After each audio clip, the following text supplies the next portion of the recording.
हमारे प्रभु के पावन चरित्रों को बहुत संभाल के बोला जाए, बहुत संभाल के अनुकरण किया जाए, नहीं तो देख लेना परिणाम में पतन हो जाएगा, नाश शब्द तुम्हारे जीवन में जुड़ जाएगा। ये उपहास का विषय नहीं है भगवान श्री राम कृष्ण का पावन चरित्र, ये मनोरंजन का विषय नहीं है कि तुम जैसा चाहो वैसा बोल लो, नहीं, ऐसा नहीं है, ये नहीं है। ये धन कमाने का विषय नहीं है, ये परम धन कमाने का विषय है, परमानंद प्राप्ति का विषय है। हम इन्हीं लीला चरित्रों को गा करके सुन करके तुम्हारे सामने दहाड़ते हैं। हमारे प्रभु के पावन चरित्रों को यदि आप मनोरंजन बनाओगे, यदि उनका उपहास करवाओगे, जो मर्यादा रहित चेष्टा करोगे, तो कोई भी हो दंड भोगना पड़ेगा, ये अपराध है। आज हम सत्संग को, भगवत लीला अनुकरण को मनोरंजन बना रहे हैं। बस रीझना चाहिए, सामने वाला रीझना चाहिए, बस वो हम कुछ बोले वो रीझे।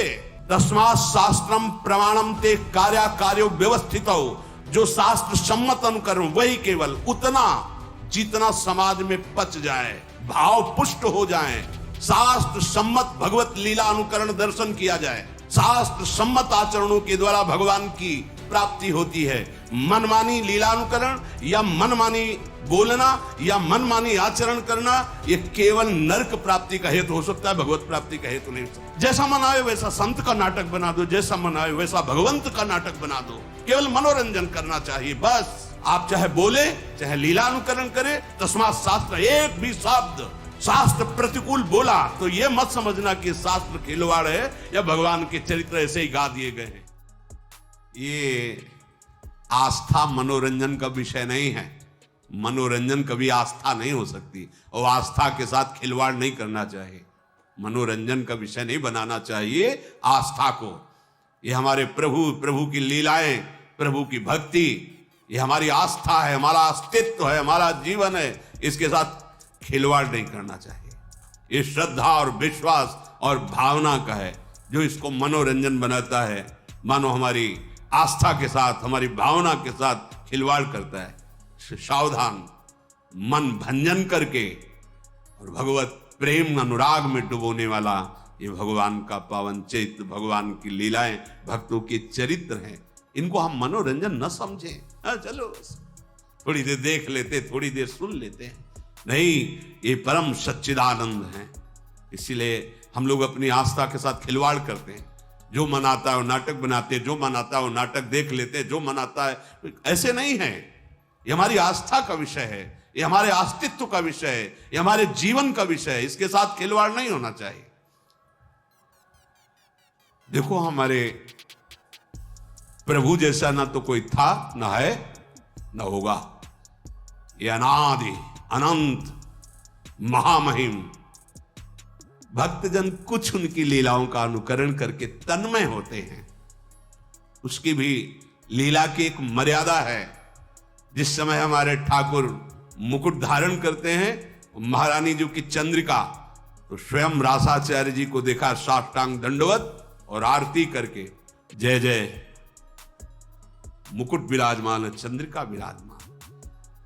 लीला महासुख प्रदान करने वाली, हजारों को भक्त बना दिया भगवत लीला अनुकरण ने इस जीवन को ही। अगर वो लीला अनुकरण न देखते तो कैसे, क्या रास है, क्या ये मनोरंजन नहीं है, ये हमारी आस्था है, हमारा जीवन है, बहुत मर्यादित। हमने देखा है एक एक शब्द, एक एक कदम, क्योंकि ये केवल मनोरंजन नहीं, ये हमारी कृष्ण लीला, हमारे भगवान श्री हरि की रामलीला, या हमारे भगवान के पावन चरित्रों को मनोरंजन बनाया जाए, अपराध है, दंड भोगना पड़ेगा। लिख लो, हमारे प्रभु के पावन चरित्रों को यदि आप मनोरंजन बनाओगे, यदि उनका उपहास करवाओगे, जो मर्यादा रहित चेष्टा करोगे, तो कोई भी हो दंड भोगना पड़ेगा, यह अपराध है। बुद्धि भ्रष्ट हो जाएगी, लोक में निंदा होगी, और आपको लाभ कदापि न यहां न वहां। यह हमारा जीवन है, इसी के सहारे से हम भगवदानंद की अनुभूति करते हैं। देखो, गोपीजनों ने लीला अनुकरण किया भगवान की, हमारे परम पूजनी ब्रजवासी जन भगवान की लीला का अनुकरण किए। लीला अनुकरण भगवत प्राप्ति का एक सुदृढ़ भाव प्रकट करता है।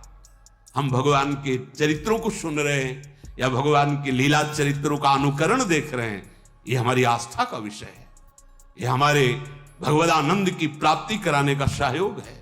एक एक शब्द, एक एक चेष्टा वैसी तो कोई कर ही नहीं सकता, क्योंकि भगवान अनादि अनंत महामहिम, तो उनके कुछ वो पावन चरित्र जो नरलीला से संबंधित हैं, जिनको हम देखकर भाव में डूब जाए, जिनको हम देख करके राममय हो जाएं, कृष्णमय हो जाएं, ये लीलानुकरण की पद्धति महाप्रभु हरिवंश चंद्र जी ने रास मंडल में सर्वप्रथम लीला का प्रादुर्भाव किया, अनुकरण लीला का। मोर मुकुट और चंद्रिका विराजमान करके रास, बड़ा जो रास मंडल, यहीं से रास का प्रारंभ। पहले हर रास में गाया जाता था नमो नमो जय श्री हरिवंश। ये रास विलास प्रकाशित करने वाले आचार्य महापुरुष जन प्रकट है।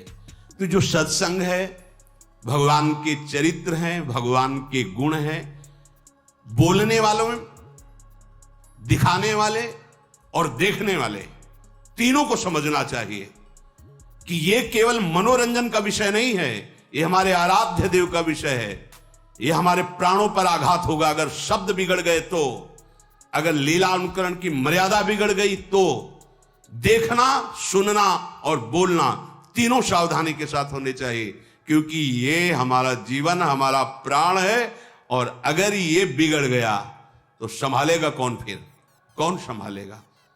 ये बड़े बड़े ब्रह्म ऋषियों ने जो समाधि में देखा वही लिखा, बड़े बड़े महापुरुषों ने जो इन समाधि भाषा का अनुभव किया, वो उसको मर्यादा से, कोई भी ऐसा अनुकरण, कोई भी ऐसा प्रवचन, कोई भी ऐसे शब्द नहीं सुनने चाहिए, नहीं देखने चाहिए, नहीं बोलने चाहिए। साक्षात परब्रह्म करुणा करके अपने भक्तों को सुख देने के लिए, अगर आपको लगता है कि इनका लीला चरित्र मनोरंजन है, तो फिर हमारा जीवन क्या है? हम इन्हीं लीला चरित्रों को गा करके, सुन करके तुम्हारे सामने दहाड़ते हैं। इन्हीं लीला चरित्रों को, इन्हीं लीला चरित्रों के बल से तुम्हें शांति और निष्पाप और महासुख की प्रतिज्ञा हृदय में करके कि तुम्हें सुखी बना देंगे, तुम्हें शांति प्रदान करेंगे, तुम्हें निष्पाप कर देंगे, इन्हीं लीला चरित्रों के बल पर। इन लीला चरित्रों को बहुत सावधानी से, तस्मात् शास्त्रम प्रमाणम ते कार्या कार्यो व्यवस्थितो, जो शास्त्र सम्मत अनुकरण वही केवल उतना जितना समाज में पच जाए, भाव पुष्ट हो जाए, क्योंकि भगवान की लीला अनिर्वचनीय है। बड़े बड़े ब्रह्म ऋषि भी हार गए और वो प्रार्थना बाद में यही किए कि हे हरि, जैसे आकाश में गरुण भी अपने बल से उड़ते हैं और मच्छर भी अपने बल से उड़ता है, पर पार कोई नहीं पाया, हे नाथ, ऐसे ही हम अपनी मति के अनुसार आपकी लीलाओं का गायन कर रहे हैं।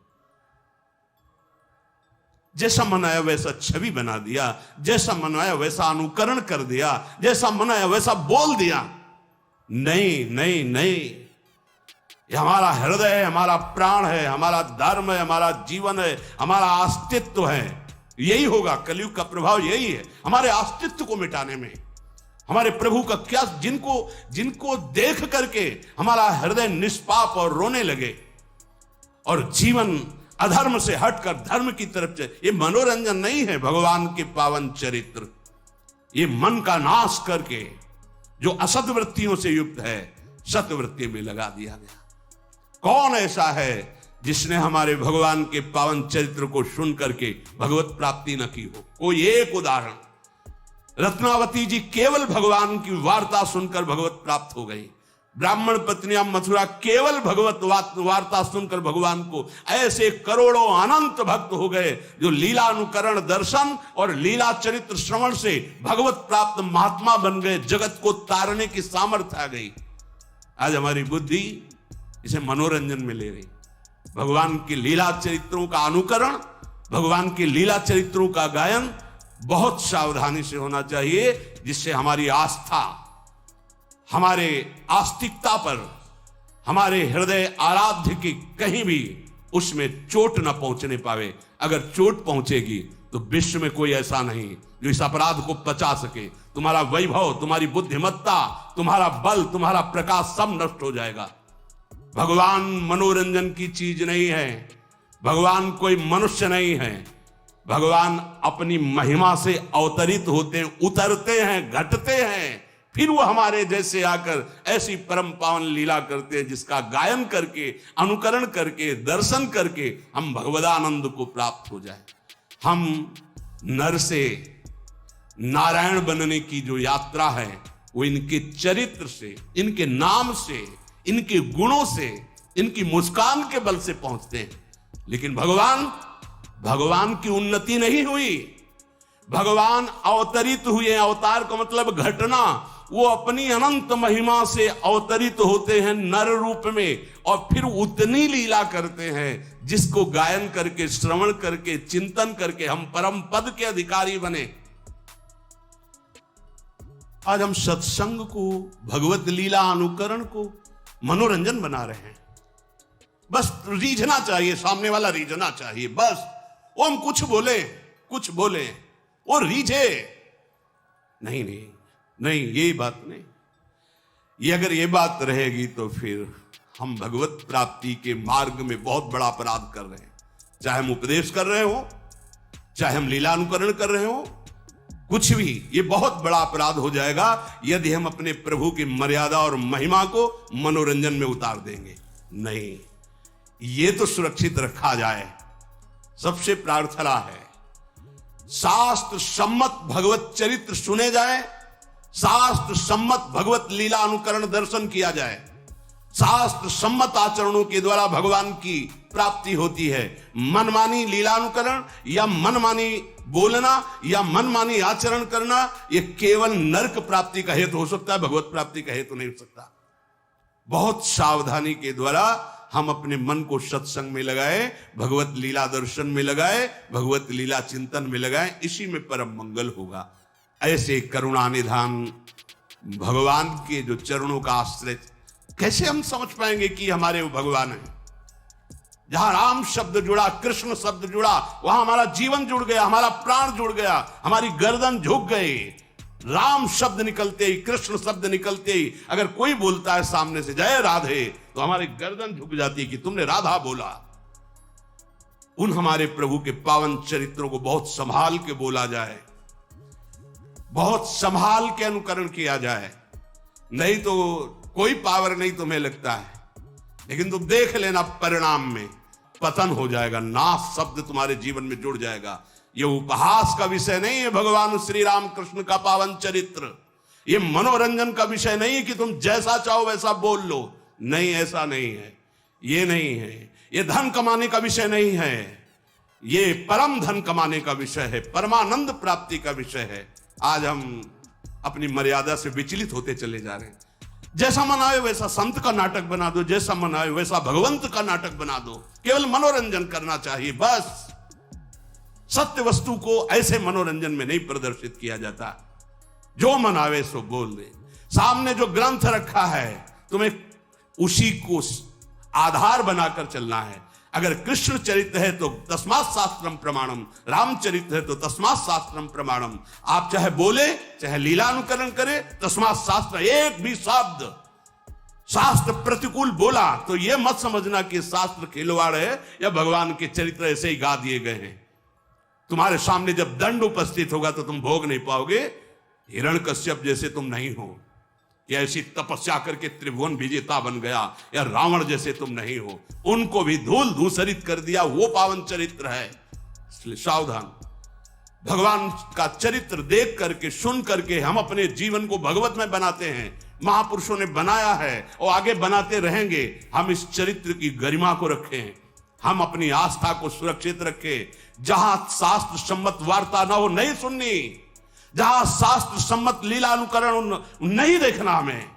हमें हमारे प्रभु के प्रति भाव बढ़े, ऐसा सुनना है, ऐसा देखना है, ऐसा बोलना है। हम जीवन अर्पित करें अपने प्रभु पे। ये भारत भूमि है जिसको शास्त्रों में वर्णन किया गया कि अहो भाग्य, धन्य भाग जो भारत भूमि में जन्म लिया। और भारत भूमि में देखो राम अवतार, कृष्ण अवतार, कौन से ऐसे भगवान के महातीर्थ महामहिम नहीं जो भारत भूमि में ना हो। ये मनोरंजन का देश है। आज यही तो हो रहा है। हम अपने जीवन को केवल मनोरंजन में ही बनाते चले जा रहे हैं। अब उसके लिए चाहे हमको जो बोलना पड़े, जो दिखाना पड़े, जो करना पड़े। नहीं नहीं भाई, सावधान, ऐसा नहीं है। अगर हमारे प्रभु के साथ तुम्हारा खिलवाड़ शुरू हुआ तो तुम्हारे साथ वो खिलवाड़ शुरू होगा कि तुम संभाल ही नहीं पाओगे, क्योंकि त्रिगुणात्मिका माया उनके आदेश से चलती है।